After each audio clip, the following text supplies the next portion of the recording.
आज की इस वीडियो में हम उत्तर प्रदेश पुलिस कमिश्नर प्रणाली के बारे में अच्छे से समझेंगे।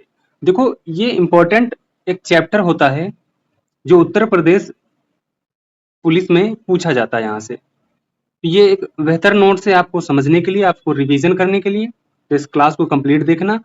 और इसकी प्लेलिस्ट रेडी है, आप वहां से स्टार्टिंग से पिछली भी वीडियो आप देख सकते हैं। ठीक है, तो ये यूपी का जो पुलिस यानी कांस्टेबल होते हैं, पुलिस कांस्टेबल का एग्जाम जो होता है, दूसरा जो यूपीएसआई का एग्जाम होता है, इन दोनों के लिए ये मोस्ट इंपॉर्टेंट क्लास है। ठीक है, तो चलिए समझते हैं। देखो, उत्तर प्रदेश कैबिनेट ने 13 जनवरी 2020 को अधिसूचना जारी करके प्रदेश में यानी उत्तर प्रदेश में, ठीक है, उत्तर प्रदेश में पुलिस कमीशन प्रणाली को, कमिश्नर, ओके, कमिश्नर प्रणाली को लागू किया था। ठीक है, तो ये चीज याद रखना कि अधिसूचना जारी करके इसे लागू किया गया था। ये अधिसूचना किसने जारी की? तो आप कहेंगे उत्तर प्रदेश के कैबिनेट ने। ठीक है, कब जारी किया? तो 13 जनवरी 2020 को जारी किया।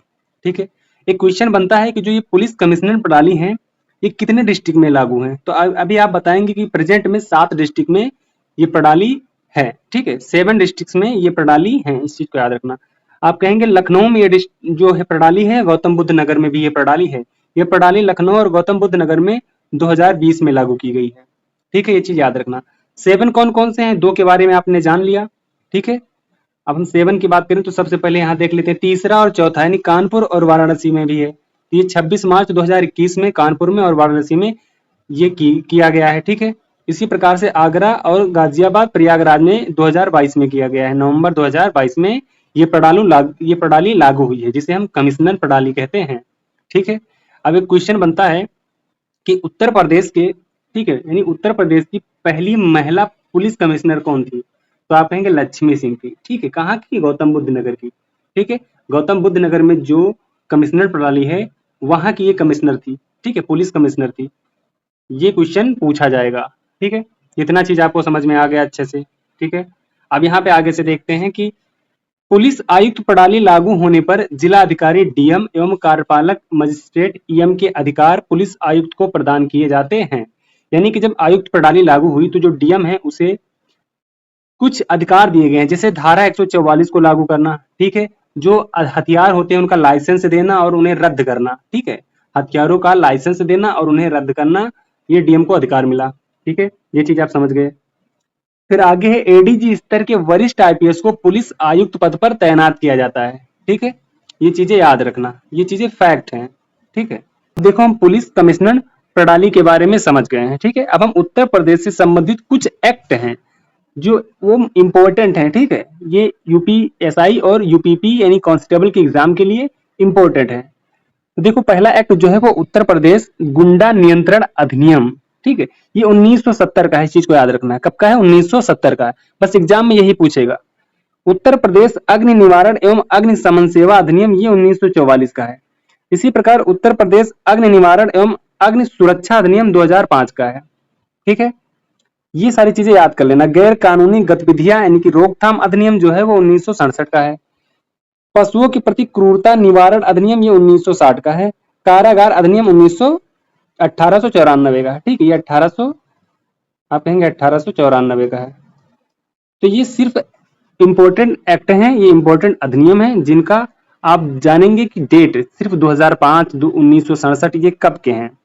ठीक है, इतनी जानकारी रखना, बाकी इनकी डिटेल से जानकारी की कोई आवश्यकता नहीं है यूपी कांस्टेबल और यूपीएसआई के एग्जाम के लिए। ठीक है, चलिए अब आगे थोड़ा समझते हैं उत्तर प्रदेश से संबंधित जो सुरक्षा बल हैं। ठीक है, तो आप सभी को पता है उत्तर प्रदेश में विभिन्न सुरक्षा बल हैं। ठीक है, जिनमें से हम सुरक्षा बल की बात करेंगे, जैसे एटीएस हो गया। ठीक है, ये आतंकवाद निरोधक दस्ता है। ठीक है, जिसे हम एंटी, यानी इसका जो एटीएस का फुल फॉर्म जो है हम कहेंगे एंटी टेररिस्ट स्क्वाड। ठीक है, तो इसका जो गठन हुआ है वो 2007 में हुआ है। ठीक है, एटीएस का जो गठन है वो कब हुआ है? तो आप कहेंगे 2007 में हुआ है। ठीक है, 2007 में। इसका हेडक्वार्टर की बात करें तो आप हेडक्वार्टर लखनऊ बताएंगे। कहाँ बताएंगे? लखनऊ।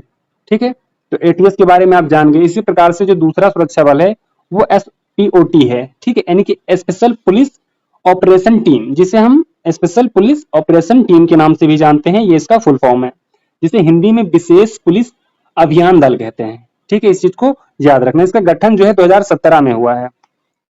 ठीक है, तो कभी कभी इस एसपीओटी का जो है गठन ही पूछता है, ठीक है, कि इसका गठन कब हुआ है, तो ऑप्शन में आपको 2017 देखने को मिलेगा, ठीक है।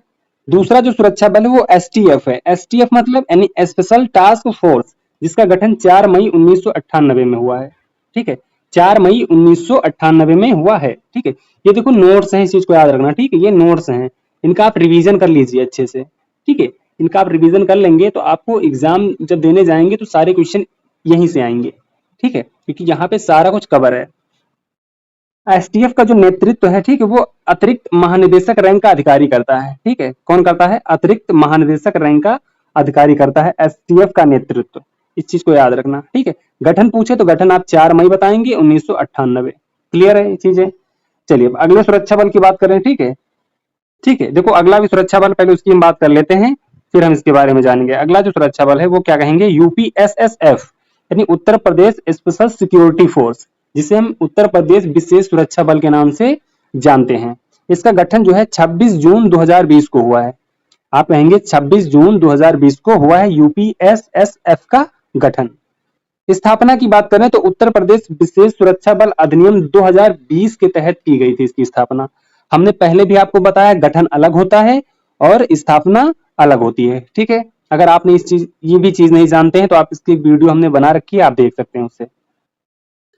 अब यूपीएसएसएफ का जो नेतृत्व है वो कौन करता है? तो आप कहेंगे अतिरिक्त महानिदेशक स्तर के अधिकारी करते हैं, ठीक है। तो ये कुछ स्पेशल फोर्स हैं जो आप इनके बारे में जानिए, ठीक है। ये उत्तर प्रदेश से संबंधित स्पेशल फोर्स हैं, सुरक्षा बल हैं, जिनके बारे में आपको जानना चाहिए। आप समझते हैं उत्तर प्रदेश की कुछ हेल्पलाइन नंबर्स होते हैं, ठीक है, जो आपके लिए मोस्ट इंपॉर्टेंट है, ठीक है। आपको वैसे भी इसकी जानकारी होनी चाहिए, एग्जाम आप नहीं दे रहे हैं तब भी आपको इन चीजों की जानकारी होनी चाहिए।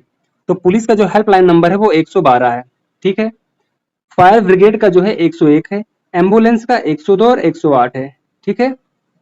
महिला सहायता का जो है वो 1090 है, चाइल्ड हेल्पलाइन का जो है वो 1098 है, ठीक है। तो ये महिलाओं को ये चीजें याद होनी चाहिए, ठीक, क्योंकि महिला सहायता का जो हेल्पलाइन नंबर है वो 1090 है, ठीक है। मुख्यमंत्री हेल्पलाइन नंबर जो है वो 1076 है।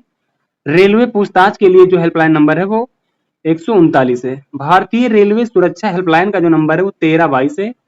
रोड दुर्घटना हेल्पलाइन नंबर 1033 है, ठीक है, ये भी इंपॉर्टेंट है, याद होना चाहिए। ट्रेन दुर्घटना हेल्पलाइन नंबर 1072 है। यातायात पुलिस 1095 है, इस चीज को याद रखना, ठीक है। तो ये कुछ हेल्पलाइन नंबर थे जो आपको अच्छे से याद होने चाहिए। अब आगे बात करते हैं यूपी महिला आयोग, ठीक है। यूपी महिला आयोग का जो हेल्पलाइन नंबर है तो आप कहेंगे 1800 180 5220 है, ठीक है। ट्रैफिक पुलिस का जो हेल्पलाइन नंबर है वो 103 है। किसान कॉल सेंटर का जो हेल्पलाइन नंबर है वो 1551 है। एंटी करप्शन हेल्पलाइन नंबर जो है 1031 है। साइबर क्राइम जो है वो 1930 है, ठीक है, ये भी इंपॉर्टेंट है। आज के समय में तो क्राइम बहुत ही ज्यादा हो रहा है, ठीक है, तो आप 1930 पे किसी भी क्राइम के बारे में आप सूचना दे सकते हैं, ठीक है। ये चीजें याद हो गई आपको अच्छे से। तो देखो ये नोट्स अच्छे से रिवीजन करना, इस क्लास को एक बार दोबारा प्ले करके आप देख सकते हैं, बहुत अच्छे नोट्स हैं ये आपके यूपीपी के लिए, यूपीएसआई के लिए मोस्ट इंपोर्टेंट नोट्स हैं। तो अगर आपको यह वीडियो पसंद आई हो तो लाइक एंड शेयर जरूर करना। एंड चैनल पे अगर आप नए हैं और अभी तक आपने चैनल को सब्सक्राइब नहीं किया तो सब्सक्राइब कर लेना, बेल आइकन को ऑल पे सेट कर लेना, ताकि जब भी हम कोई वीडियो डालें, कोई भी अपडेट आए तो सबसे पहले आपको मिले, ठीक है।